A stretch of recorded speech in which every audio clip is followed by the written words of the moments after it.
ఓం సాయిరామ్. సమర్థ సద్గురు సాయినాథ్ మహారాజుకి జై. సాయి భక్తులందరికీ నమస్కారం అండి.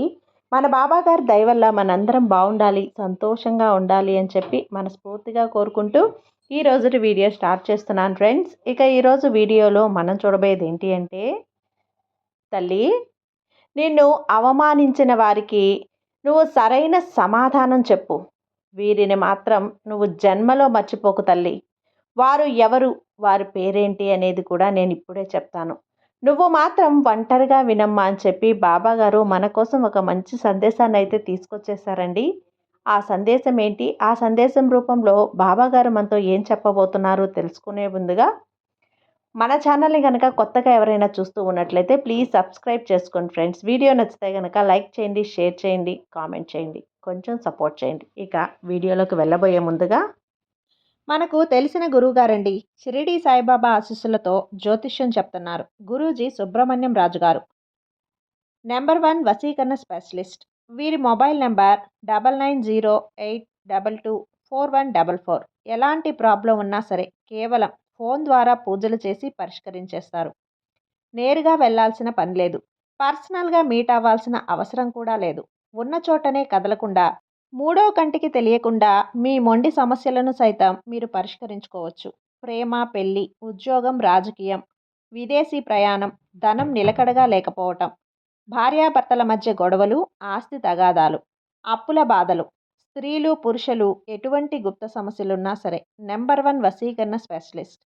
మీ మీద, మీ ఇంటి మీద చెడు ప్రయోగం జరిగినా, చేసి ఉన్నా కూడా నరదృష్టి, నరగోష్ట, సంతాన సమస్యలు, భార్యాభర్తల మధ్య, లవర్స్ మధ్య అనుమానాలున్నా, అపార్థాలున్నా, థర్డ్ పర్సన్ ఉన్నా సరే, అత్తాకోడళ్ళ మధ్య సఖ్యత లేకపోయినా ప్రతి ఒక్క ప్రాబ్లంకి చక్కటి సొల్యూషన్ ఇస్తున్నారండి. మీ వివరాలన్నీ కూడా సేఫ్ అండ్ సెక్యూర్గా ఉంచుతారు. మీకే కాదు, దేశ విదేశాల్లో ఉన్నవారు ఎలాంటి ప్రాబ్లమ్స్నైనా సరే పరిష్కరించుకుంటున్నారు. ఎంతోమంది విదేశాల్లో ఉన్నటువంటి వారు, దిక్కుతోచని పరిస్థితుల్లో అయోమయ స్థితిలో ఉన్నవారు ఇప్పుడు గురువుగారికి కాల్ చేసి వాళ్ళ ప్రాబ్లమ్స్ని సాల్వ్ చేసుకొని ఈరోజు హ్యాపీగా లైఫ్ లీడ్ చేస్తూ చాలా సంతోషంగా ఉన్నారు. కాబట్టే స్క్రీన్ మీద ఉన్నటువంటి నెంబర్కి ఒకసారి కాల్ చేయండి. మీ ప్రాబ్లంని గురువుగారితో పంచుకోండి. ఖచ్చితంగా గురువుగారు మీ ప్రాబ్లంకి సొల్యూషన్ చూపిస్తారు. ఇక వీడియోలోకి వచ్చేస్తే, తల్లి, ఒకరి జీవితంలో కూడా అవమానాలు అనేవి సహజంగా జరుగుతూ ఉంటాయి. ప్రతి ఒక్కరి జీవితంలో కూడా కొంతమంది నువ్వెందుకు పనికిరావు అంటారు. ఇంకొంతమంది నువ్వేం చేయటం కూడా నీ చేత కాదు అంటారు. ఎప్పుడు ఒకరి మాటలు వింటూ వారు ఏది చెప్తే దానికి గొర్రెల్లాగా తల ఊపుతూ నువ్వు ఎందుకు పనికిరాని అసమర్థుడివి లేదా అసమర్థురాలివి అని చెప్పి నిందలు వేస్తూ ఉంటారు. ఇలా చిన్నతనం నుంచి కూడా పెద్దయ్యేంత వరకు కూడా, చివరికి మరణించేంత వరకు కూడా కొంతమంది మీద ఇటువంటి నిందలు అనేవి పడుతూ ఉంటాయి. మరికొంతమంది ఎంత చేసినా కూడా ఏదో ఒక రకంగా వీరిని అవమానించి తీరాల్సిందే అని చెప్పి వారిని టార్గెట్ చేసినా కూడా పదే పదే వారిని సూటిపోటి మాటలంటూ అవమానిస్తూ ఉంటారు. ఇలా ప్రతి మనిషికి కూడా జీవితంలో అయిన వాళ్ళ దగ్గర నుంచి బయట వాళ్ళ వరకు కూడా కొన్ని అవమానాలు అనేవి పడాల్సి ఉంటుంది. అవమానాలు దాటకుండా జీవితం అనేదే వెళ్ళదు. ఈ విషయం ప్రతి ఒక్కరికి కూడా పర్వాలేదమ్మా. కానీ ఎవరైతే మన పతనాన్ని, మన నాశనాన్ని కోరుకుంటూ ఉంటారో అటువంటి వారు మాత్రం అవమానిస్తే వారికి చెప్పుతో కొట్టినట్లుగా సమాధానం అనేది చెప్పాలి. అసలు ఎవరు బాబా అనేది నీకు సందేహంగా ఉంది కదా. నీ మనసులో వారెవరు అని చెప్పి నీకు పూర్తిగా తెలుసు. ఏమైనప్పటికీ కూడా ఈ వీడియోని నువ్వు ఒంటరిగా వినడానికి మాత్రమే ప్రయత్నించు. ఎందుకు ఇలా చెప్తున్నాను అనేది నువ్వు వీడియోని ఎక్కడా కూడా స్కిప్ చేయకుండా చివరి వరకు చూస్తేనే అర్థమవుతుంది. ఇప్పుడు నేను చెప్పే ఈ కథ నీకు ఒక సంబంధం అనేది ఉందమ్మా. ఈ చిన్న కథను మనసు పెట్టి జాగ్రత్తగా ఆలోచించు. అనగనగా ఒక ఊరిలో ఒక చిన్న కుటుంబం అనేది తెలుసు కదా. తల్లి, తండ్రి, ఒక అమ్మాయి. ఆ తల్లిదండ్రులు ఇద్దరూ కూడా వ్యవసాయం చేసుకుంటూ వచ్చిన 10 రూపాయలతో ఇంటిని గడుపుకుంటూ పిల్లల్ని చదివించుకుంటూ జీవితాన్ని ముందుకు నెట్టుకుంటూ వెళ్తున్నారు. అయితే ఇక్కడ అమ్మాయి చక్కగానే చదువుకుంటుంది. కానీ అబ్బాయి పేరు దీపు అన్నమాట. ఈ దీపు మాత్రం సరిగ్గా చదవడు, ఏది కూడా పట్టించుకోడు. ఎవరైతే ఒకరోజు స్కూల్లో టీచర్ వాళ్ళ నాన్నని పిలుస్తాడనమాట. పిలిచి, మీ అబ్బాయి అసలు చదవటం లేదు, ఎందుకు పనికి రాకుండా పోతున్నాడు, అనవసరంగా మీ సమయాన్ని డబ్బుని వృధా చేసుకుంటున్నారు, వాడిని పొట్ట కోస్తే అక్షరం ముక్క రాదు, నేను ఒక టీచర్ని అయి ఉంటే చెప్తున్నాను, వాడికి స్కూల్ని మానిపించేయండి, ఇప్పుడు 10వ తరగతికి వచ్చాడు కాబట్టి కాస్త 16, 17 సంవత్సరాలు ఉంటాయి కాబట్టి మీతో చిన్నగా పనిలోకి తీర్చుకొని వెళ్ళి రోజు కూడా పని చేయించే అలవాటు అనేది చేయండి.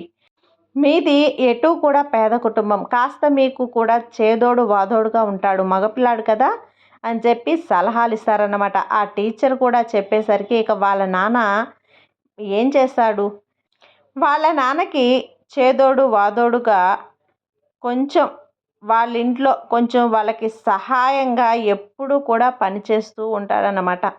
ఆ టీచర్ గారు చెప్పిందంతా కూడా శ్రద్ధగా ఆలకించి సరైన పనిలో అయితే వాళ్ళ అబ్బాయిని కూర్చోబెడతాడు. దీపు మనస్తత్వం ఎలా ఉంటుంది అంటే ఏది కూడా సొంతంగా నిర్ణయం తీసుకోలేడు. ఇప్పుడు కొట్టుకు వెళ్ళి వాళ్ళ అమ్మ టమాటాలు దోసకాయలు తీసుకురా అని చెప్పి చెప్తుంది.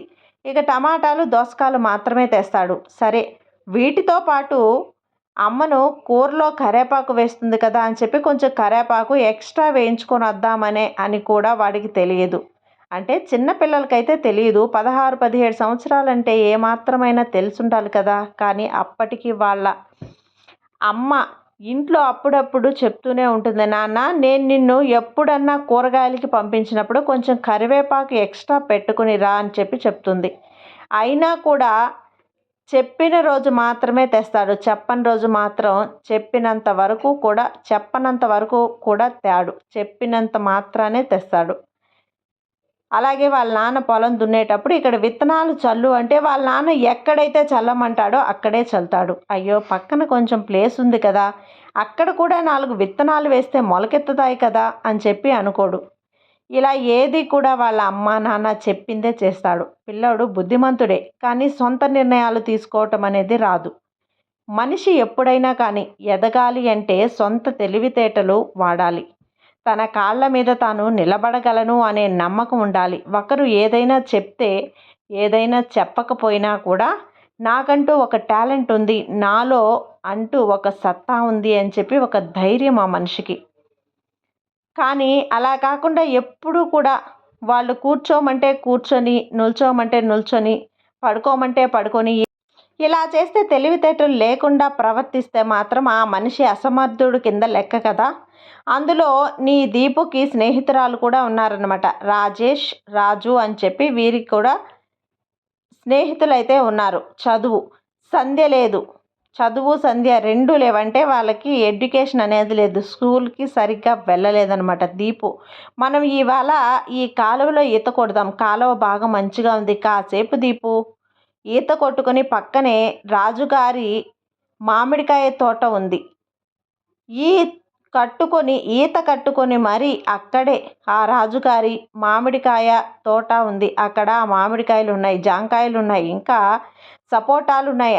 అక్కడికి వెళ్ళి సరదాగా ఈత కొట్టుకుంటూ తర్వాత ఆ కాయలు భలే తీపి అంటారు, అక్కడికి వెళ్ళి కాయలు కోసుకొని తిందామని చెప్పి అంటాడనమాట. అలా చెప్పేసరికి రాజేష్ దీపు అడుగుతాడు, ఏంట్రా తప్పు కదా అలా దొంగతనం చేయటం అని చెప్పి అంటాడు. చెప్పగా వీడు మంచోడే అని చెప్పి, కాకపోతే ఫ్రెండ్స్ మనం తప్పు చేస్తున్నాం, అవతలి వాడికి ఇది ఇరికించాలని చూస్తున్నాం, ఇలాంటి వాళ్ళే ఉంటారు కదా అని చెప్పి కొన్ని రోజుల్లో మళ్ళీ నాశనం అవుతున్నాం, పక్కన వాళ్ళు కూడా నాశనం అవ్వాలి, ఏదైనప్పటికీ కూడా నింద పడితే వాడి మీద కూడా నింద పడాలి, నా మీద ఏదైనా అపరాధం వస్తే వాడి మీద కూడా అపరాధం రావాలి, అరే ఇవన్నీ కూడా పట్టించుకోకుండా మనం సరదాగా గడపాలి, మన వయసులో ఎప్పుడు గడుపుదాం సరదాగా అని చెప్పి ఆ రాజేష్ ఏం చేస్తారు అంటే వాడిని తీసుకొని వెళ్తారు. సరే కదా అని చెప్పి ఇక వీళ్ళు ఏంటంటే చక్కగా కాలువ దగ్గరే మంచిగా ఈత వేసుకొని ముగ్గురు ఆ యొక్క ఈత కొలనులో తర్వాత బట్టలు తడుస్తాయి కదా, కాసేపు ఎండలో నిల్చొని నీరంతా కారిపోయేంత వరకు చక్కగా గాలికి అలా పరిగెత్తుకుంటూ ఉంటే కాసేపట్లో ఆ సిల్క్ షర్టు ప్యాంటు ఉంటుంది కదా, అదంతా కూడా ఆరిపోతుంది. అలా ఆరిపోయిన తర్వాత ఆ రాజుగారి తోటకైతే వెళ్తారు. వెళ్ళి అక్కడ ఆ మామిడికాయలని చెప్పి, సపోటాలని చెప్పి అవి ఇవి కోసుకొని ఆ పిల్లలైతే తింటూ ఉంటారు. వాళ్ళేంటంటే చెట్టెక్కుతున్నారు. వీడేమో అక్కడ అలాగే నిల్చుంటాడు ఆ దీపు. అలాగే నిల్చుంటే, "అరే! మీరు కోస్తూ ఉంటున్నారు. నాకు ఒక్క కాయన్నా ఇవ్వండ్రా" అని చెప్పి అడుగుతాడు. "అరే పప్పుగాడా! ఈ పిల్లలు సరదాగా ఆడుకుంటున్నారు కదా! మనం వచ్చింది దేనికి? నేను నీకు కాయ ఇస్తే నువ్వు తినేదేంట్రా? మరి నేను కోసుకునే కదా తింటున్నాను. నీకు కాళ్ళు చేతులున్నాయిగా. పక్కన ఇంకో చెట్టుంది. ఆ చెట్టెక్కి ఆ కాయలు కోసుకొని తినరా నువ్వు" అని చెప్పి చెప్తాడు. ఇక ఆ మాట చెప్పిన తర్వాత దీపు కూడా చెట్టెక్కి కాయలు కోస్తూ ఉంటాడు. ఇక పక్క నుంచి బైక్ సౌండ్ వినపడుతుంది. రాజుగారంటే తోట యజమాని వస్తున్నాడనమాట. సౌండ్ వినపడగానే ఆ పిల్లలిద్దరూ కూడా వెంటనే వెళ్ళిపోతారు. ఆ దీపు మాత్రం ఇది ఆలకించకుండా చెట్టు మీద కూర్చొని ఆ కాయలు తింటూ ఉంటాడు. రాజుగారొచ్చారు. వచ్చి, "అరే! ఎవరక్కడ? ఎవరు? ఎవర్రా పిల్లలు?" అనేసరికి వీళ్ళు పరుగో పరుగు మిగతా ఇద్దరు పిల్లలు. వీడేమో చెట్టు మీద నుంచి దిగటం లేదు. ఇదంతా కూడా ఆలస్యం. కొంచెం బ్రెయిన్ కొంచెం బ్రెయిన్ అనేది అప్పుడప్పుడు సడన్‌గా స్ట్రక్ అయిపోతుంది కదా! అలా నిదానంగా దిగిపోయి ఆ యజమానికైతే పట్టుబడతాడు. పట్టుబడిన తర్వాత ఆ యజమాని అడుగుతాడు, "అరేయ్! ఏంట్రా నువ్వు? ఏం చేస్తున్నావు? మా తోటకొచ్చి కాయలు దొంగతనం చేసి తింటున్నావేంటి? ఇలా చేయటం తప్పని చెప్పి నీకు తెలియదా? ఎవరబ్బాయివి నువ్వు?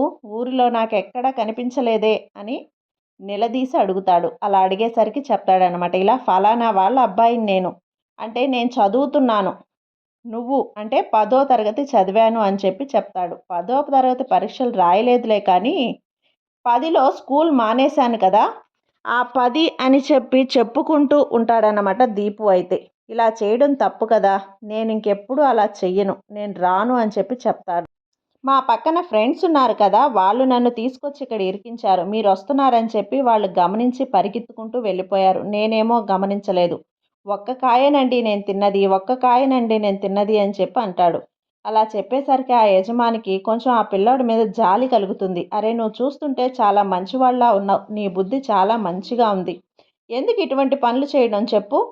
ఇప్పుడు పక్కన నీ ఫ్రెండ్స్ ఉన్నారు అంటే గనక నీ స్నేహితులు నీకు మంచి నేర్పిస్తే పర్వాలేదు కానీ వారి తోటకు వెళ్ళి నువ్వు దొంగతనం చేయించి అని చెప్పి స్నేహితులు నీకు చెప్పారంటే గనక నీకు ఈరోజు నీకు చెప్పింది రేపు ఇంకొకటి చెప్తారు. కాబట్టి నువ్వు ముందు ఆ స్నేహాన్ని వదిలేయి. ఎప్పుడైనా కానీ వాళ్ళు చెప్పారు వీళ్ళు చెప్పారు అని చెప్పి తల ఆడించుకుంటూ వారి వెనక తోక ఊపుకుంటూ వస్తే నిన్ను కుక్కలాగా చూస్తారు. అలా కాదు నువ్వు చేయాల్సింది. నీకంటూ సొంత నిర్ణయం నువ్వు తీసుకో. 10వ తరగతి ఎందుకు ఆపేశావు? చదువుకోకుండా నువ్వు 10వ తరగతి చదివావు అన్నావు. కంప్లీట్ చేశావా అని చెప్పి అంటే, లేదు అని చెప్పి జరిగిందంతా చెప్తాడు. మరి ఇటు చూస్తే నీకు చదువు కూడా అబ్బలేదు. సరే చదువు నీ జీవితాన్ని నిలబెట్టడానికి నీకది ఉపయోగపడేలా అది కాకపోతే ఇంకా చాలా రకాలైన ఆప్షన్స్ ఉన్నాయి కదా! ఏదో ఒక పనిలో చేరు. ఎప్పుడైనా కానీ సొంత నిర్ణయాలు తీసుకోవాలి. సొంతంగా నీ కాళ్ళ మీద నువ్వు నిలబడాలి. నీకేదైనా డౌట్ వస్తే నీకంటే అనుభవం ఉన్న పెద్దవాళ్ళని అడుగు. అడిగినా కూడా వాళ్ళ దగ్గర సలహా తీసుకొని వాళ్ళు చెప్పినట్టు చేయాలనే రూల్ కూడా లేదు. వారు చెప్పిన దాంట్లో మంచిని మాత్రం సేకరించి అవి తెలియని వాటిని ఉపయోగించుకొని అప్పుడు నీ కాళ్ళ మీద నువ్వు నిలబడాలి. నువ్వు ఈ ఊరికి ఈ వయసులో వచ్చా ఈ ఊరికి నేను నీ వయసులో ఉన్నప్పుడు వచ్చాను. అప్పుడు నా దగ్గర ఏమీ లేదు. కానీ ఈరోజు నేను ఈ ఊరిలో 100 ఎకరాల భూమిని ఆసామినయ్యాను. నా కాళ్ళ మీద నేను నిలబడ్డాను. కాబట్టి నాకంటూ ఈ ఊరిలో కొంత గౌరవం ఉంది. మర్యాద ఉంది. నాకెవ్వరూ ఎవ్వరూ కూడా ఎదురు చెప్పలేరన్నమాట. నాకందరూ నేర్పించలేదు. నా కాళ్ళ మీద నేను నిలబడి నేర్చుకున్నాను. అలాగే నువ్వు కూడా కష్టపడి సాధించాలి. ఏదైనా కూడా ఒకరి మీద ఆధారపడకూడదు. నీకు నచ్చిన పని నువ్వు చేసుకుంటూ వెళ్ళు అని చెప్పి చెప్తాడు రాజుగారు. అలా చెప్పేసరికి ఈ అబ్బాయిలో ఏదో అంటే కొంతమందికి బ్రెయిన్ వాష్ చేస్తే వెంటనే ఎక్కేస్తుంది. ఇంట్లో వారు చెప్పే కంటే కూడా బయట వారు చెప్పే మాటలు చాలా వినసొంపుగా ఉంటాయి. పొరుగింటి పుల్లకూర రుచిగా ఉంటుంది అంటారు కదా! అలాగే ఈ అబ్బాయికి వచ్చిన దగ్గర నుంచి కూడా ఆ తోట యజమాని చెప్పిన మాటలే మనసులో ఆలోచిస్తూ వాళ్ళ నాన్న పొలం పనికి రమ్మంటే లేదు నేను రాను అని చెప్పేసి వెళ్ళిపోతాడు. పక్క వేరే బస్తాలు ఎత్తుతుంటే బస్తాలెత్తే దగ్గరికి వెళ్తాడనమాట. వెళ్ళి అక్కడ నుంచుంటే ఏంటి బాబు అంటే నాకు ఈ పని ఇప్పిస్తారా అంటాడు.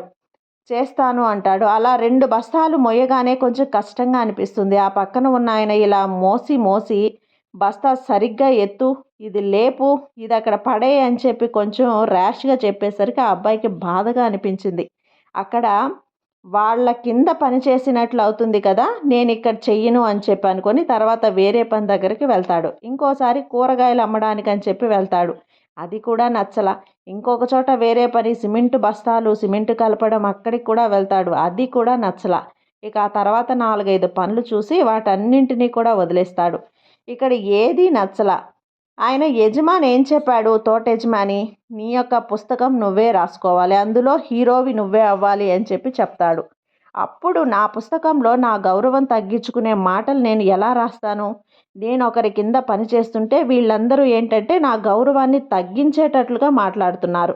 నాకది నచ్చట్లేదు. నేను ఒకరి కింద పని చేయాలి అంటే మొదట నేను కొంచెం పని నేర్చుకొని నా కింద వేరే వారిని పెట్టుకుంటే విధంగా నేను తయారవ్వాలి అని చెప్పి ఆ పిల్లాడు మొదటి నిర్ణయం తీసుకున్నాడు. అలా తీసుకున్న దీపు ఒక కరెంటు పని దగ్గరికి వస్తాడు. చివరికి కరెంట్ అబ్బాయి దగ్గరకు వచ్చి నిల్చుంటాడు. ఏంటి బాబు, ఏంటి ఇలా వచ్చావు, ఏం కావాలి నీకు అంటే, నాకు మీరు చేస్తున్న ఈ కరెంటు వర్క్ ఉంది కదా, అది నేర్పించండి, నేను నేర్చుకుంటాను, నాకు ఇది ఇంట్రెస్ట్, ఈ పని అంటే నాకు చాలా ఇంట్రెస్ట్ అని చెప్పి చెప్తాడు.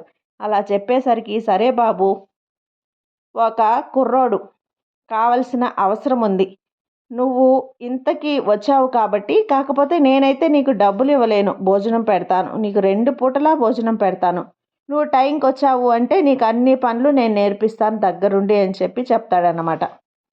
దాంట్లో నేర్పించాల్సినవన్నీ కూడా నేర్పిస్తారు. లోటుపాట్లు అన్నీ కూడా చెప్పి కరెక్ట్గా ఆ పని అనేది పూర్తిగా కూడా నేర్పించేస్తాడు. అప్పుడు ఆ నేర్పించిన ఆయనకి కుడి భుజం లాగా అయిపోతాడు. అరే, పక్కన ఇంట్లో ఒక కరెంటు వేయాలి, కొత్త ఇల్లు గృహప్రవేశం కట్టాలంటే వెళ్తున్నాను అని చెప్పి గృహప్రవేశానికి వెళ్ళి లైటింగ్ వేసి వస్తాడు. ఇల్లంతా కూడా మొత్తం కరెంటు పైపులే వేశాడు, సెట్ చేశాడు. వెంటనే చకచక, చిన్నోడు కదా, చకచక చెప్పేస్తాడనమాట. ఇలా చేసిన తర్వాత కొన్నాళ్ళ తర్వాత ఓనర్ చెప్తాడనమాట, దీపు, నేను ఆ ఊరు వదిలిపెట్టి వెళ్ళిపోతున్నాను మా అమ్మ దగ్గరికి. నువ్వు, మా అమ్మ ఆరోగ్యం బాగలేదు, నేను ఇక ఈ ఊళ్ళో ఉండాలి అనుకోవటం లేదు. నేను ఇటు షాప్ ఉంది కదా, ఇందులో షాపుకి ఏవేవో కొన్ని ఉన్నాయి, నేను అన్నీ వదిలేసి వెళ్తున్నాను. ఇంతవరకు నా పేరుంది, ఇప్పుడు నువ్వు దీపు ఎలక్ట్రిక్స్ అని చెప్పి పేరు పెట్టుకొని ఆ షాపుని నువ్వే చూసుకో, ఇక ఈ షాప్కి నాకు ఏ సంబంధం లేదని చెప్పి ఆ షాప్ను వదిలేసే ఆ అబ్బాయి అదృష్టంగా, తనకి ఆ అబ్బాయికి ఒక అదృష్టంగా ఫీల్ అయిపోతాడు. ఇక ఇప్పుడు దీపు, నేను ఒక్కడనే చేసుకుంటే ఎలా, నా కింద 4 మంచి కుర్రోళ్ళను పెట్టుకొని మంచిగా నేను మెయింటైన్ చేయాలి అని చెప్పి ఆ దీపు 4 కుర్రోళ్ళను పెట్టుకొని మంచిగా తెలివిగా ఆ ఊళ్ళో ఫలానా దీపు ఎలక్ట్రిక్స్ అంటే ఒక పేరు అన్నమాట. దానికి తగ్గట్టుగా ఆ ఇల్లు కట్టాలన్నా, ఆ ఇంటిని అన్నీ తీర్చిదిద్దాలన్నా దీపుకి మించిన వాళ్ళు ఇంకెవ్వరూ లేరు అన్నట్లుగా మారిపోతుంది. డబ్బు బాగా చీమల్లాగా సంపాదించేశాడు. ఒక పేరైతే తెచ్చుకున్నాడు. దీపు కింద 10 మంది కుర్రోళ్ళు చెప్పి ఉంటారన్నమాట. ఇప్పుడు ఆ అబ్బాయి అనుకున్నది సాధించేశాడు. కానీ ఇది సాధించేలోపు ఎంతోమంది దగ్గర ఎన్నో అనుభవాలు నేర్చుకున్నాడు, అవమానాలు పడ్డాడు. స్కూల్లో ఫ్రెండ్స్ దగ్గర, ఇప్పుడు చదవని పిల్లల్ని చూస్తే చదివే పిల్లలు కొంచెం చులకనగా చూస్తూ ఉంటారు కదా, అలా కూడా అవమానాలు. తల్లిదండ్రుల దగ్గర అవమానపడ్డాడు, బయట వాళ్ళ దగ్గర అవమానపడ్డాడు, ఫ్రెండ్స్ దగ్గర అవమానపడ్డాడు. కానీ చివరికి అవమానాల నుంచి ఒకే ఒక తోట యజమాని చెప్పిన మాటలు ఇన్స్పైర్ అయ్యి ఈ రోజున తనకంటూ ఒక సొంత నిర్ణయాన్ని తీసుకొని తన కాళ్ళ మీద తాను నిలబడ్డాడు. అలాగే జీవితంలో నీ శత్రువులైన వారు ఇప్పుడు నిన్ను అత్తింటి వైపు నుంచి వాళ్ళైనా, లేదంటే చుట్టాలలో, బంధువులలో కానీ, నీ స్నేహితులలో కానీ, నువ్వేం చెయ్యలేవు, వీడికెందుకు పని రాదు అని చెప్పి, ఈ అబ్బాయి ఎందుకో పనికిరాడని చెప్పి 4 గోడల మధ్యనే కూర్చున్నాడు, ఇలా ఏదో ఒక రకంగా నిన్ను అవమానిస్తూ ఉంటారు కదా, ఇలా అవమానించే వారికి నువ్వు చెప్పుతో కొట్టినట్లు సమాధానం ఈ విధంగా చెప్పాలి అంటే గనక, నీకు ఉండే ఆ టాలెంట్ ఏదైతే ఉందో దాన్ని సొంత నిర్ణయంగా నువ్వు తీసుకొని ఈరోజే దాన్ని పొదుపు పెట్టి నువ్వు అంచెలంచెలుగా ఒక్కొక్క మెట్టు ఎదుగుతూ నీకంటూ ప్రత్యేకమైన గుర్తింపు, ప్రత్యేకమైన స్థాయి ఏర్పరచుకొని నీకు విలువ ఇచ్చేటట్లుగా చూసుకునే ఆ తెలివితేటలు నీలో ఉండాలి. అలా ఉండగలిగినప్పుడు వారు నువ్వు ప్రత్యేకంగా సమాధానం చెప్పాల్సిన అవసరం లేదు. నీ ఎదుగుదలలోనే వారిలో చెప్పుతో కొట్టినట్లుగా అవుతుందన్నమాట. కాబట్టి నువ్వు ఇవన్నీ కూడా ఒంటరిగా విను. ఎందుకు చెప్పాను అంటే, నీ చుట్టూ నీ శత్రువులు ఉన్నప్పుడు నువ్వు ఎదుగుతుంటే ఏదో ఒక రకంగా పుల్లలు పెడుతూ ఉంటారు. అలా పుల్లలు పెట్టే వారికి నువ్వు ఎదుగుతున్నావు, నేను ఈ పని చేస్తున్నాను, నేను ఇందులో పర్ఫెక్ట్‌గా ఉన్నాను, నాకు ఇదంటే ఆసక్తి, నాకు ఇలా డబ్బులొస్తాయి, ఇలా ఏది వారికి చెప్పకూడదు. చెప్పకుండా ఒంటరిగా నువ్వు నిర్ణయాలు తీసుకొని చేసుకుంటున్నప్పుడు మాత్రమే నీ జీవితంలో నువ్వు సక్సెస్ అనేది దొరుకుతుంది. అర్థం చేసుకో. నీ బాబా మీద నమ్మకంతో ఉండు. నీకంతా మంచే జరుగుతుంది. నీ సాయి నీకు తోడుండగా నీకు భయమెందుకు చెప్పు. సర్వేజన సుఖినో భవంతు. జై సాయిరాం.